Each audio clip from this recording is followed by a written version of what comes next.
वंदे मातरम, जय श्री राम। आप सबका हमारे YouTube चैनल में एक बार फिर से स्वागत है। आज हम chapter moving charges and magnetism का क्वेश्चन नंबर 6 से स्टार्ट कर रहे हैं। आप सबके लिए मैं क्वेश्चन नंबर 6 एक बार रीड कर लेता हूं। क्वेश्चन नंबर 6 इस तरीके से कहता है, a 3 centimetre wire carries a current of 10 ampere is placed inside a solenoid perpendicular to its axis. The magnetic field inside the solenoid is given to be 0.27 Tesla. What is the magnetic force on the wire? यहां पे फिर से magnetic force के बारे में बोला हुआ है। क्या दिया आपको? लेंथ दी हुई है वायर की 3 सेंटीमीटर और इस वायर में जो करंट है वो गिवन है आपको कितनी?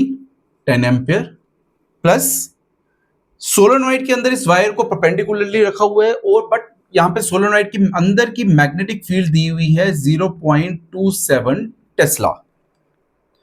और इस क्वेश्चन में आपको इसके अलावा कुछ नहीं दिया हुआ, तो पहले हम डायग्राम के साथ इस पार्ट को समझते हैं। यहां पे क्वेश्चन कहना क्या चाहता है। अभी तक सोलेनॉइड पहली बार यहां पे इंट्रोड्यूस हुआ है, उससे पहले सोलेनॉइड का कोई भी क्वेश्चन नहीं था। तो सोलेनॉइड क्या है, एक बार उस पार्ट को समझ लेते हैं।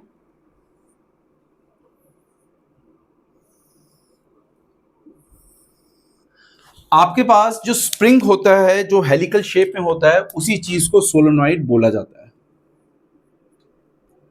अगर आप अपनी टेक्स्ट बुक देखोगे, सोलेनॉइड की कुछ इस तरीके की डायग्राम बनी होगी। हम भी उसी तरीके की डायग्राम को रिप्रेजेंट कर रहे हैं यहां पे।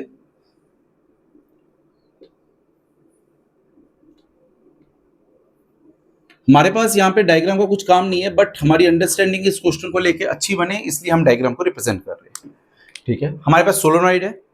जितनी भी मैग्नेटिक फील्ड होती है सोलेनॉइड में, वो सोलेनॉइड के अंदर रहेगी। डॉट का मतलब करंट बाहर आ रही है, क्रॉस का मतलब करंट इसके अंदर जा रही है। और जितनी भी मैग्नेटिक फील्ड है सोलेनॉइड की, वो कहां रहेगी? इस मैग्नेटिक सोलेनॉइड के अंदर। ये मैग्नेटिक फील्ड की डायरेक्शन है यहां पे इस गिवन सोलेनॉइड में। अब वो कहता है इस सोलेनॉइड के बीच में आप एक्सिस के परपेंडिकुलर एक 3 सेंटीमीटर की वायर को रख देते हो। लेट इट बी, ये मेरी वायर है, 3 सेंटीमीटर की वायर रख दी, जिसमें करंट कितनी है? 10 एम्पियर। करंट की डायरेक्शन कुछ दी नहीं है, जो भी हो वो perpendicular to the magnetic field ही रहेगी। ठीक है, तो हम डायरेक्शन यहां पे नीचे की ओर ले लेते हैं और मैग्नेटिक फील्ड की वैल्यू गिवन है। अदरवाइज सोलेनॉइड में अगर मैग्नेटिक फील्ड निकालनी हो, उसके लिए एक्सप्रेशन रहता है म्यू नॉट एन आई। तो म्यू नॉट यहां पे किसको रिप्रेजेंट करता है? That is a constant, n number of turns per unit length, और आई रिप्रेजेंट करता है जो सोलेनॉइड की वायर्स में करंट है। तो हम क्वेश्चन स्टार्ट करते हैं। हमें वो बोल रहा है कि बताओ कितनी फोर्स लगेगी। तो फोर्स के लिए एक्सप्रेशन क्या रहता है? F is equal to I L B sine theta. ठीक है, तो गिवन एक्सप्रेशन में हमें आई भी गिवन है, एल भी गिवन है, बी भी गिवन है। साइन थीटा हम डायग्राम से देखते हैं कि जो आपके पास करंट कैरिंग कंडक्टर है और जो मैग्नेटिक फील्ड है, उनके बीच में एंगल कितना बन रहा है? 90 डिग्री का। ठीक है, तो गिवन सिचुएशन में थीटा हमें दिया हुआ 90 डिग्री और साइन 90 की क्या वैल्यू होती है? 1। तो फोर्स का फॉर्मूला क्या रहेगा? एक्सप्रेशन क्या रहेगा? आई की क्या वैल्यू है? 10 एम्पियर। एल लेंथ कितनी दी हुई है? 3 सेंटीमीटर। ध्यान रखना, इस सेंटीमीटर को मीटर में जरूर कन्वर्ट करना है, ये बहुत ज्यादा जरूरी है। 3/100। और बी कितना दिया हुआ है? 27/100। तो ये पार्ट से ये पार्ट कट गया।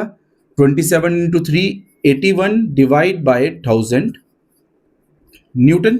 इसको इस तरीके से बोल देंगे, या फिर इसको हम लिख सकते हैं 8.1 इंटू 10⁻⁻² न्यूटन। ये फोर्स लगेगी। एट द सेम टाइम अगर करंट कैरिंग कंडक्टर को एक्सटर्नल मैग्नेटिक फील्ड में फोर्स लगती है, उसकी कुछ ना कुछ डायरेक्शन होगी। डायरेक्शन के लिए हम Fleming's left hand rule use करेंगे।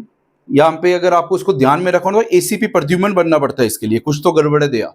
ठीक है, तो ये जो अंगूठा है ये हमें फोर्स को रिप्रेजेंट करेगा, जो हमारी फर्स्ट फिंगर है ये मैग्नेटिक फील्ड को रिप्रेजेंट करेगी, जो हमारी ये तीसरी फिंगर है जिसका बहुत अच्छे से इस्तेमाल भी किया जाता है, इसको करंट से रिप्रेजेंट किया जाता है।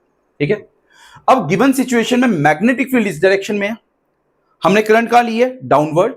तो फोर्स की डायरेक्शन परपेंडिकुलरली आउटवर्ड आएगी। तो यहां पे वैसे डायरेक्शन के बारे में पूछा तो नहीं है, बट अगर डायरेक्शन के बारे में पूछा जाए तो डायरेक्शन कैसे हमें पता चलेगा? फ्लेमिंग्स लेफ्ट हैंड रूल से। तो ये हमारा क्वेश्चन था, खत्म होता है। नेक्स्ट वीडियो में हम क्वेश्चन नंबर 7 की बात करेंगे। सभी को वंदे मातरम, जय श्री राम।